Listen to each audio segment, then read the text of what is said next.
বিরোধী দলীয় সদস্যরা এখনো যোগদান করেননি। ভবিষ্যতে যে সংবিধানের সংশোধনী আসবে, ৭০ ধারাতেও পরিবর্তন আসবে, সেটা জুলাই জাতীয় সনদে রাজনৈতিক সমঝোতা হয়েছে। এখানে 4টি বিষয়ে উল্লেখিত আছে, তার মধ্যে 2টি বিষয়ে সব দল মোটামুটি একমত। একটা হচ্ছে অর্থ বিল, আর একটা হচ্ছে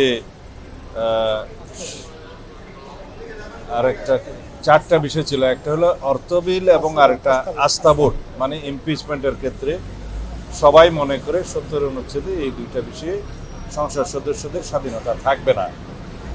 অন্য 2টা বিষয় সংবিধান সংশোধনী সংক্রান্ত বিলে, এবং যদি কোনো সময় যুদ্ধ পরিস্থিতি হয় সেই সময় এই 2টার সময়ে দলের বাইরে ভোট দিতে পারবে কি পারবে না, এই বিষয়ে বিএনপির পক্ষ থেকে আমাদের নোট অফ ডিসেন্ট আছে যে এই 2টা বিষয়েও সংসদ সদস্যরা দলের মতামত অনুসারে ভোট দেবেন। আরেকটি বড় বিরোধী দল তখন সংবিধান সংশোধনের ক্ষেত্রে দ্বিমত পোষণ করেননি। আর যুদ্ধ পরিস্থিতির ক্ষেত্রে এটা স্বাভাবিকভাবে দেশের স্বার্থে, সেটা জাতীয় স্বার্থেই এটা বিবেচনা করে আমরা মনে করেছি যে এই বিষয়েও দলের সদস্যরা দলের বাইরে ভোট দেওয়া ঠিক নয়। তো এইভাবে আমরা জুলাই জাতীয় সনদে যেভাবে এগ্রিড হয়েছি, ওইভাবে যদি ৭০ অনুচ্ছেদ সংশোধিত হয়ে যায় এবং তার পরবর্তীতে যখন রাষ্ট্রপতি নির্বাচন হবে তখন সেই ৭০ অনুচ্ছেদ অনুসারে হবে। কিন্তু এখন তো সংবিধান সংশোধন হয়নি, সুতরাং আমাদের এক্সিস্টিং বিধান মতে, বিদ্যমান সংবিধানে যা আছে সেই মতেই এই ভোটটা হবে। এবং এইখানে সংসদ সদস্যরা যে যে দলের পক্ষ থেকে নির্বাচিত হয়েছে মার্কা নিয়ে, তারা সেই দলের অনুসারে, সিদ্ধান্ত অনুসারে ভোট দিবে। ধন্যবাদ। আগে রাষ্ট্রপতি নির্বাচন এর চেয়ে ভালো চয়েস তার হতে পারে না। আগাগোড়া একজন রাজনৈতিক ব্যক্তিত্ব, দীর্ঘ সংগ্রাম অতিক্রম করে, জেল জুলুম সহ্য করে, স্বৈরাচারের বিরুদ্ধে লড়াই করে, নিজের শরীর জীবনের বিনিময়ে কষ্ট করেছে, এবং যার বিনিময়ে আমরা আজকে একটি গণতান্ত্রিক দেশ ফিরে পেয়েছি।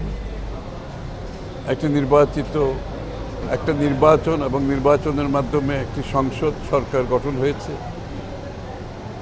অতি প্রত্যাশিত এই বিষয়ে তার ভূমিকা অগ্রভাগে ছিল, এটা আমরা সবাই জানি। এবং একজন সৎ যোগ্য মানুষ।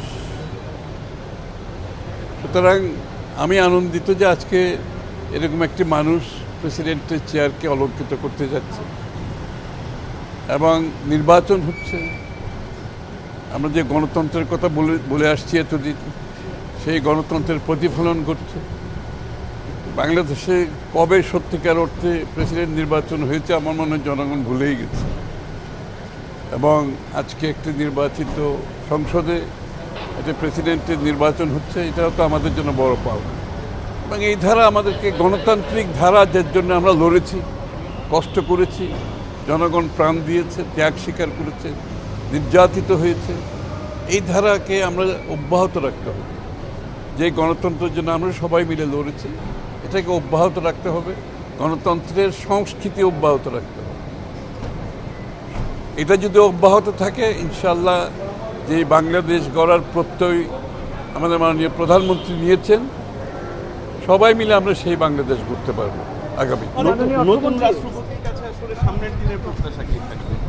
না, প্রত্যাশা হচ্ছে উনিও গণতন্ত্রের টর্চ বেয়ারার হিসাবে আজকে এখানে আসছেন তো, তাই না? এবং সেই গণতন্ত্র যাতে অব্যাহত থাকে, সেখানে ওনার ভূমিকা বিগত দিনে যা ছিল এখনও তাই থাকবে। Thank you.